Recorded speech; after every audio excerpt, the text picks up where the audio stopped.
자, 저희가 앞서 외신에서도 전해드렸던 것처럼 한 글로벌 IB에서 조사를 해봤더니 설문조사를 해봤더니 올해 남은 변수 가운데 가장 걱정되는 게 무엇입니까?에 대한 대답 가운데 72%가 바로 미국 대선이었습니다. 혹시라도 이 미국 대선이 증시의 변동성을 좀 불러일으키지 않을까 싶어서 이 부분에 대해서 서강대학교 경제대학원 김영익 교수와 함께 어떻게 판단하는 것이 좋을지 이야기 나눠보도록 하겠습니다. 어서 오세요. 네, 안녕하십니까. 안녕하세요. 일단 베럿 대법관을 좀 지명하게 되면서 트럼프 대통령이 지명하게 되면서 추가 부양책이나 이런 다른 정치적 이슈 갖고 정쟁이 좀 불거지지 않을까 싶었는데 그래도 지금 분위기 보아하니까 약간은 그래도 합의를 할 것 같더라고요. 부양책 합의할 것 같으세요? 아니면 좀 더 지연될 것 같으세요? 조금 지연될 가능성이 있어 보입니다. 그러세요? 네. 네, 민주당이 장초 한 3조 5천억 달러 부양책을 내놔가지고 네네. 공화당 정부가 반대하니까 그걸 2조 4천억 달러로 내렸거든요. 그렇죠. 근데 그걸 보니까 뭐 재난지원금 우리처럼요. 그다음에 네. 실업수당 지원, 그다음에 뭐 항공산업 지원 이런 거에 포함되어 있습니다. 네네. 근데 미 정부 백악관 한 1조 5천억 달러가 적당하다. 네. 네, 그다음에 공화당은 한 5천억 달러로 줄이자. 네네. 이렇게 이야기하고 있거든요. 네. 근데 왜 공화당이 우리 같으면 저 정부가 더 쓰려고 그러고 야당이 반대하는데 그러니까요. 우리는 왜 거꾸로인데요. 네. 예, 공화당이 그렇게 많이 지출하는 걸 반대하는 것은 결국 그렇게 지출하면은 세금을 거둬야 되거든요. 네. 세금을 거두려면은 좀 돈 있는 사람들, 부자들, 공화당 지지자들한테 거둬야 하기 때문에 네. 예, 공화당이 좀 반대하고 있는 것 같습니다. 근데 어떻든 미국 경제가 좀 좋아지다가 좀 나빠지는 조짐이 나타나기 때문에 그렇죠. 네. 공화당도 경기 부양책을 수용할 수밖에 없는데요. 그 타협점을 좀 우리가 관심 있게 쳐다봐야 되겠는데 네. 조금 진통은 있을 것 같습니다.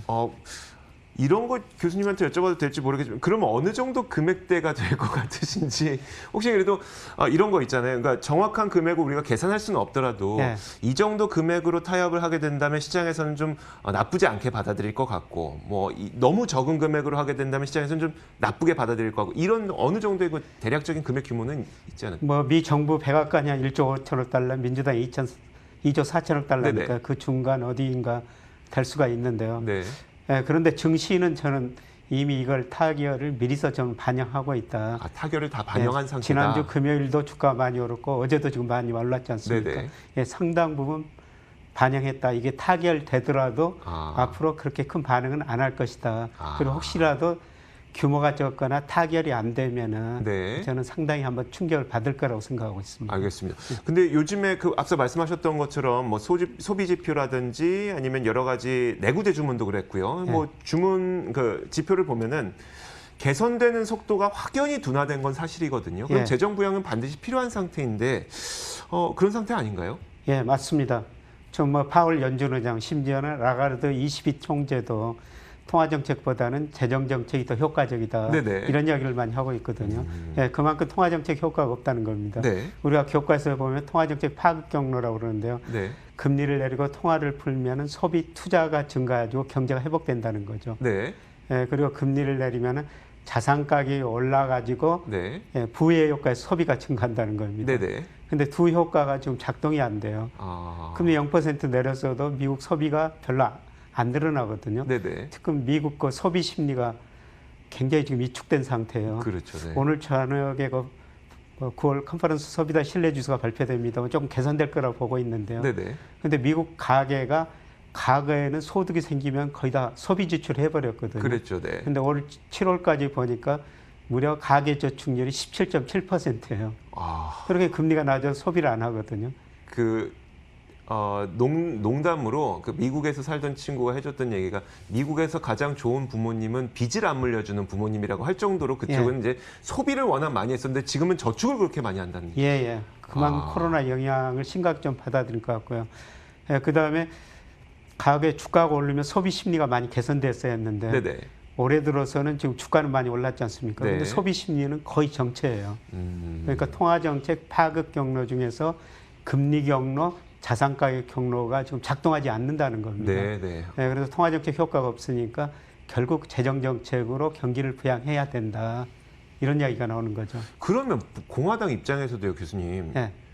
세금 걷는 거는 내년, 내후년 일이고 예. 지금 재정 부양 그럼 먼저 하는 게 낫지 않아요? 근데 왜 이렇게 소극적일까요? 그런데 민주당에서 치고 나오니까 네네. 뒤따라가는 느낌이 들어가지고. 그러면 대선에서 좀 네, 그렇죠. 불리하게. 네. 네. 그러다 이제 반대하다가 어느 정도 뭐 찬성적으로 가기는 갈 텐데요. 네. 조금 진통은 있을 것 같습니다. 알겠습니다. 그러면 이제 그 예상하는 시기 같은 거 혹시 교수님 있으세요? 뭐 이 예상 시기도 사실 뭐 맞을 수도 없고 하긴 합니다만 교수님께서 어느 정도 이제 구상하고 계시는 시나리오 같은 게 있으실 것 같아서요. 뭐 저는 제가 가진 예측 모델로 보면은 네네, 네. 주가 예측 모델로 보면은 10월 중순경에 전 세계 주가가 미국 주가가 한번 많이 떨어지거든요. 네네. 그래서 이걸 보면서 저는 이게 타결이 혹시라도 안 되지 않을까 네. 그런 전망을 한번 조심스럽게 해봅니다. 네, 알겠습니다. 그러니까 교수님께서 항상 이제 본인의 모델을 갖고 계속 이제 경제 전망을 또 해주고 계시는 거니까요. 네. 네, 알겠습니다. 자, 이제 그 미국 경제가 이렇게 좀 개선되는 속도가 조금씩 둔화되다 보니까 혹시 뭐 중국이 좀 더 잘 나가는 거 아니야라는 생각도 하게 되거든요. 어떻게 보세요? 중국이 좀 더 잘 나가고 있죠. 그렇긴 하죠. 지금 예. 현재 상태를 보면 그렇죠. 네. 네. 올해가 IMF가 추정하기를 세계 GDP에서 미국 비중이 24%, 네. 중국 비중 17%거든요. 많이 늘었네요. 네. 그러니까 2000년에 미국 비중이 한 35% 됐어요. 네네. 중국 비중은 한 6%죠. 네, 그랬죠. 그런데 중국은 빨리 증가하고 미국은 좀 빨리 감소하는 추세죠. 네. 그런데 이런 추세로 간다면은 빠르면 2029년, 네. 늦어도 2030년 정도에는 중국 GDP가 미국 GDP를 넘어서게 되거든요.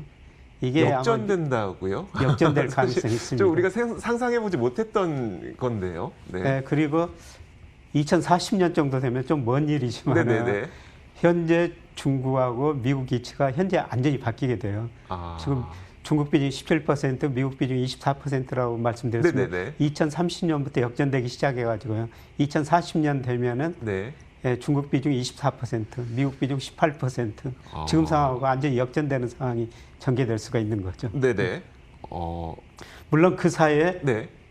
전쟁 같은 거는 없어야 된다는 전제 조건에. 그렇죠. 그래요? 근데 이런 전망은 그럼 어디에서 나오는 건가요, 교수님 사실? 그 IMF가 전망하고 있고요. 네네. IMF가 최근에 2024년까지 전망해놨는데 네네. 제가 그 이후로는 중국의 명목 경제 성장이 한 6%다. 네. 그다음에 미국은 한 3%다. 그게 잠재 성장 능력이거든요. 그렇죠, 네. 이런 정도 성장하면은 그렇게 역전이 되고요. 그다음에 환율이 중요한데 네. 저는 장기적으로 달러 가치는 이미 하락 추세에 접어들었다고 생각하고 있거든요. 네네. 달러 가치 하락, 위안화 가치 상승이라고 보고 있기 때문에 그 환율 측면에서도 미국 GDP 비중은 상대적으로 더 빨리 축소되고 네네. 중국 비중은 올라오게 되는 거죠. 이제 요즘 현상만 보더라도 사실 그런 현상들을 너무 많이 보고 최근에 그 위안화 강세 나타나는 것만 보더라도 사실 그런 현상을 우리는 느끼고 있는 거잖아요. 예. 그러면 어떻게 해야 돼요, 지금 상태에서? 예, 저는 계속 중국에서 우리가 금융으로 국부를 늘려야 된다. 자주 말씀하셨죠. 예, 네. 사실 우리가 그동안 중국에서 무역으로 우리 국부를 늘렸거든요. 네네. 2000년부터 작년까지 보니까 우리나라 무역 수지 흑자정 통관 기준입니다. 83%가 중국에서 온 거예요. 네, 네. 그러니까 우리가 상품 만들어서 중국에서 수출해서 돈 벌었는데요. 이제 웬만한 상품은 중국이 비슷하게 우리보다 더 싸게 생산하거든요. 네네. 갈수록 대중 무역 흑자는 줄어들 거예요. 네. 그러면 그거를 어디서 돈 벌어야 되냐? 우리가 중국에서 무역으로 번 돈 가지고 중국 금융자산에 투자하죠 벌어야 된다는 거죠. 지금 중국 GDP는 빨리 올라가고 있는데요. 네. 중국 시장이 주식시장이 세계 차지하는 비중은 굉장히 낮아요. 그런데 앞으로 세계 주식시장에서 미국 비중은 상대적으로 축소되고 중국 비중은 꾸준히 올라가리라고 생각하고 있거든요. 네네. 그다음에 중국이 그동안 기업들이 자금을 조달할 때 은행에서 돈을 빌렸어요. 네네. 소위 간접금융이라고 그러죠. 네. 그러다 보니까 기업이 부실해지고 은행도 부실해지고 우리가 IMF 경제위기 겪은 주요한 요인이었거든요. 네네. 그런데 최근에 중국 기업들 자금 조달을 보니까 채권을 통해서 주식 발행을 통해 가지고 직접 금융을 통해 가지고 자금 조달이 굉장히 빠르게 늘어나고 있거든요. 네. 그러니까 중국의 증권 시장이 굉장히 빠른 속도로 확대되고 있다는 거죠. 안 그래도 최근 그 외신들 보니까 뭐 JP 모건을 비롯한 글로벌 금융기관들이 그 합작 회사를 만들어서 중국에 진출하고 있더라고요, 지금도. 예, 이미 많이 들어가 있습니다. 네네. 심지어는 일본 노무라도 들어가고 있고요. 네네. 그러니까 중국이 장기적으로 금융 강국을 추구하는데 우선 그 단계로 금융산업은 완전히 개방해 버렸습니다. 작년에 은행업을 개방했고요, 외국인들한테. 그다음에 올해 보험, 자산운용, 그다음에 증권업을 올 12월에 개방하기로 약속했는데요. 네네. 지난 4월에 이미 개방해 버렸어요. 네. 그러니까 미국계, 유럽계, 심지어는 일본계 금융회사들도 중국에 지금 들어가고 있죠. 아마 이들이 중국에서 금융으로 국부를 늘릴 겁니다.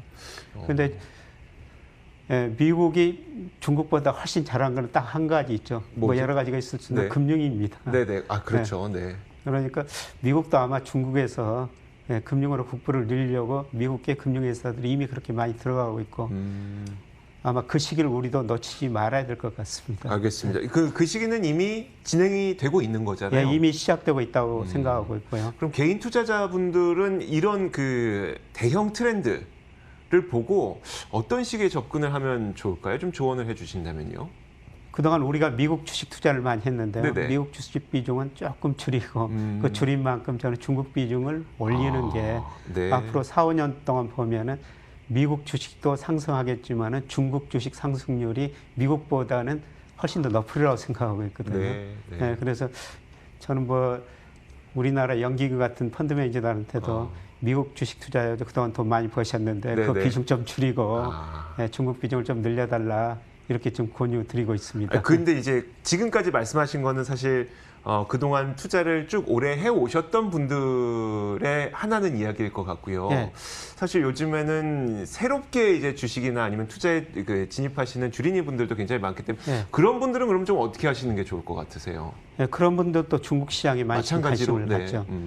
저는 저희 학생들한테 네. 미국도 알고 미국 가서도 공부하는 것도 좋지만은 중국도 이제 더 잘해야 된다. 차라리 미국 가서 공부하기보다는 중국 가서도 한번 공부해봐라. 네네. 인도 가서 한번 공부해봐라. 이런 식으로 세계에서 저는 큰 소비축이 미국에서 아시아 쪽으로 이전되는 과정이라고 보고 있거든요. 네네. 얼마 전에 한 경제신문 보니까 뭐 주식형 펀드 장기 수익률 어느 게 가장 높느냐.